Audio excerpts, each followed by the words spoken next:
What's up, YouTube? CharminEXSoft here, coming at you guys with a brand new Friday the 13th a game video. And today we're going to be talking about camp counselors and some of the escape mechanics that you may find in this game. Now, if you've not already seen my Jason Voorhees breakdown video and you would like a lot more detailed information about him or some of the other game mechanics in this game, then please feel free to go ahead and check that out, as I'll be putting a link for it at the end of my video for everyone to check out. But okay, let's go on and start talking about counselors, shall we? So first off, two really big things about counselors that Wes Keltner, one of the co-creators for the game, confirmed with me during our Skype Q&A the other day, is that there's going to be 10 different counselors in this game that we'll be able to start off playing with at launch. Now, some of them, of course, will need to be unlocked, I'm assuming, as when he explained the universal progression system with me for this game, he said it doesn't matter who you play with, either Jason or counselors, you're earning XP for everyone. But one of the things he had also said is that, when earning this XP, you're unlocking new Jasons, new counselors, new clothing and items. Hence why I believe only a few of them will be available to start off with. Then as you progress and you keep playing, you'll start unlocking more of them. Also, do note that he said clothing as well in terms of unlocks. Plus, we already know that there's an exclusive Slasher Backer add-on counselor clothing pack for some different types of clothing for your counselor and a Tom Savini Jason skin and weapon, which you can still pick up at f13game.com up until the 8th of July when the Slasher Backer ends. So if you want to, make sure you grab them while you still can. But, a lot of you guys had questions about counselor customization. So as you can see, it appears that there's going to be some customization options for your counselors in terms of different clothing options and such. Now let's move on to the second big thing that I'm really excited about. Wes Keltner confirmed with me that there will be no counselor player restrictions. What I mean by this is you can choose who you want to play as without the fear of someone grabbing your counselor first.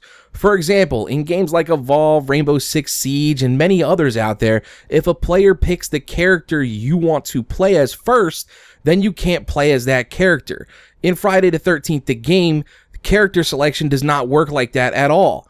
They want you, the player, to play the game the way you want to play it. If everyone wants to be a jock, for example, then everyone can be a jock. You can do that. You can honestly have 7 jocks running around the map versus 1 Jason.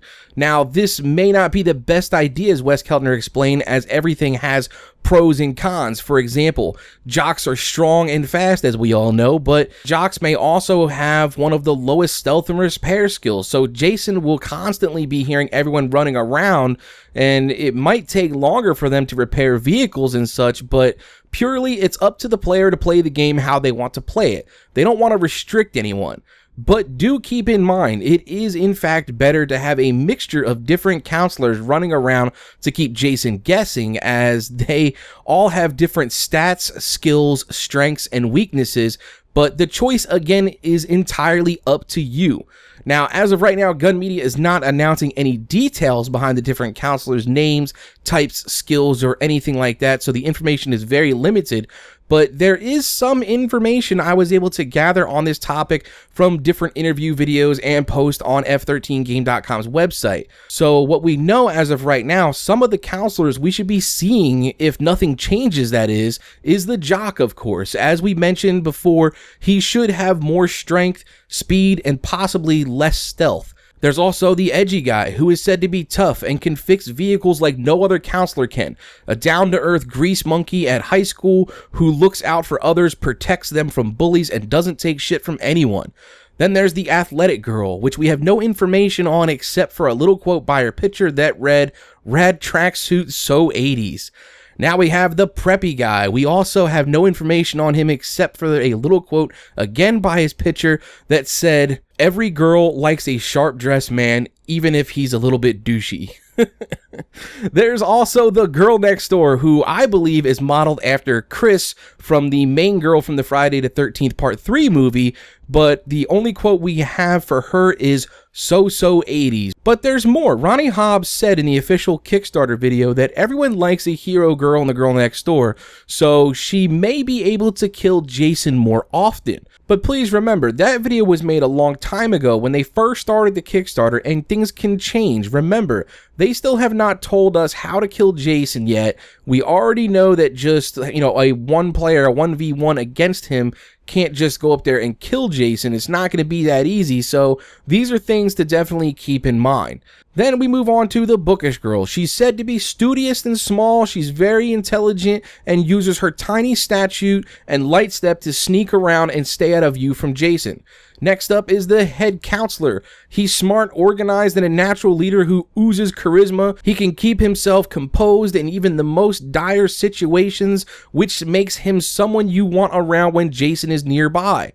And lastly, we have the nerdy guy. Now, I have not found any concept art for him, but he was referred to in the F13 Kickstarter video with Ronnie Hobbs, saying maybe he'll be able to fix a car or a phone, call the police, or something along those lines. So those are all the counselors we know about thus far, but just remember they are all concepts that they posted, and they could potentially change. We don't know.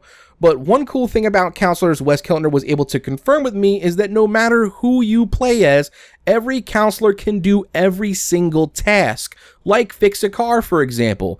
It's just that some are better at certain tasks than others, again, like fixing cars, depending on their skill levels, meaning certain counselors are more proficient and will complete those tasks faster than others. So make sure, you're weighing out all these pros and cons and you choose your counselors wisely. Now, moving on from that, since we've already covered fear and how counselors generate it and can remove it in my Jason Voorhees breakdown video, then we can move on to other things like spawning, for instance. Again, if you've not seen my other video, the Jason Voorhees breakdown, and you would like more information about Jason, fear, or any of the other game mechanics, I'll be providing a link for it in the description box down below so you can go ahead and check that out. Now, when it comes to spawning as shown by this overhead reference video, again, this is not gameplay, so please don't confuse it with gameplay. Counselors can randomly spawn in groups of 2 or 3, and sometimes they'll even spawn one player all by themselves.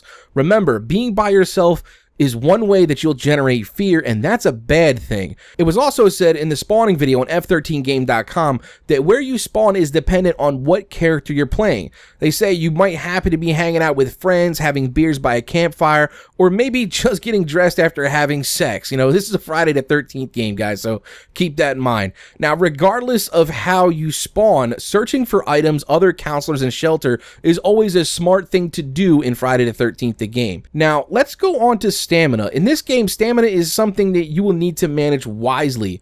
Running, usually always good in horror situations for the most part, but also remember, as I've said in my Jason Voorhees breakdown video, that when running, you will make more noise and Jason will be able to see sound pulses of your direction when you're running around, especially if you have a lower stealth skill. So it is something that you have to manage wisely, because if you run out of stamina when Jason shows up, you're going to have a bad day. Now, escaping is pretty much the main goal of every counselor in Friday the 13th the game, and one way to achieve this is by calling the police.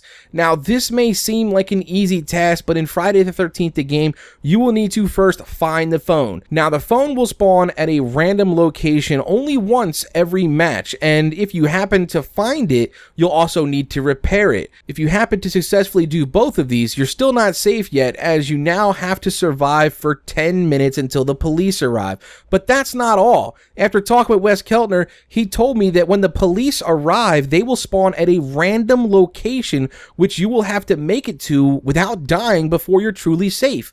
One good thing Wes Keltner confirmed with me is to prevent trolling in this game. Jason cannot kill the police, preventing you from escaping, because Jason players would just morph to the police's location every single time they'd spawn up, and basically just slaughtering them before you can get there. And that's just not fun for the counselors who went through all of that to try to survive. So it would just really truly piss off players and make the game unenjoyable. So they've taken a lot of measures to prevent things in this game like that from happening. Now, another way to escape, which a lot of you have probably already heard about, is by vehicle. But again, it's not as easy as it sounds. You will not only need to repair the vehicle with the threat of Jason always around, but you'll also need to find the keys to operate it. If at any point the vehicle gets repaired and you have the keys and things just kind of seem like they're getting too hairy for your liking, remember, you can always drive away, leaving the other counselors behind and saving only yourself. Remember, in Friday the 13th, the game, it only matters if you survive. Now, something I found interesting that Wes Keltner told me about the car, for example, is that it only holds 4 people, and there's 7 counselors. Do you see where I'm going with this? Also, in another Kickstarter video Gun Media had and posted up, they said that a boat only holds 2 people. Now, I don't know how many confirmed vehicles there are as of right now, but I do imagine that there is more, and it always appears to be that there's going to be some sacrifices need to be made. Another cool thing Wes Keltner told me about is that you want to make sure your driver is competent. Now, what I mean by that is he said that when you get in a car, it doesn't just end. You still actually have to drive the car out of Crystal Lake. And if your driver happens to, say, hit a tree, for example, and wrecks it, then you're going to need to find another way out of Crystal Lake. And if you think you made a lot of noise running around, wait till Jason hears a car engine start up. That's really going to make some noise. Also, after watching an IllFonic update video, vehicles are said to have hitboxes, but they're also said to be hard for Jason to hit while it's moving. Nonetheless, Jason still has a chance to kill you while you're in a moving car, or one that's just simply sitting still. It's just not something that you're safe to sit around in waiting for other counselors to arrive. So make sure you always keep your head on a swivel looking around for Jason to approach, because it can get pretty crazy. And lastly, let's talk about traps. Traps can be an asset to counselors in Friday the 13th, the game, but they can also be a huge nuisance. They can be used to give you time to run away from Jason, or maybe even simply just stage an attack against him. Again, it's not really recommended, but you have to be smart when setting them up, because although counselor players cannot simply just attack one another and deal damage to each other that way, traps, on the other hand, cannot just hurt Jason. You or another counselor, that happens to step in this trap will also deal damage to yourselves or them, and they just don't differentiate the difference between a player stepping on it or Jason stepping on it. So you have to make sure you remember where you place them, because this could be something that's like a deciding factor in your life or death. Well, everyone, that about covers counselors for now, but don't worry, as I'm always actively searching for more information about this game and others. And once again, if you have not seen my Jason Voorhees breakdown video and you would like a lot more information about this game, including things like how counselor fear is generated and how you can control that, then please go ahead and check it out, as I'll be posting a link down in my description box for it below. And please stay tuned to the channel, as there's plenty more F-13 and Battlefront coverage coming your way. But before I go, I would like to know what you guys think about counselors now. Do they sound more fun or interesting to play now that you know more information about them, or do you purely only want to play as Jason Voorhees? Also, please don't forget the Slasher Backer is still up and running until July 8th, 2016 at F13game.com, where you can still currently pre-order this game for as low as $30 and help support bringing new content to the game, like single player, for example, before it's released this fall. Well, guys, hope you enjoyed the video, and I hope it helped you out. And if it did, please feel free to slap that like button down below, and don't forget to subscribe to join the Charmin today. And you guys are more than welcome to go ahead and comment below and follow me on Twitter to stay up to date with all my YouTube videos. I'm CharminEXSoft, and as always, thanks for watching. And y'all come back now, you hear?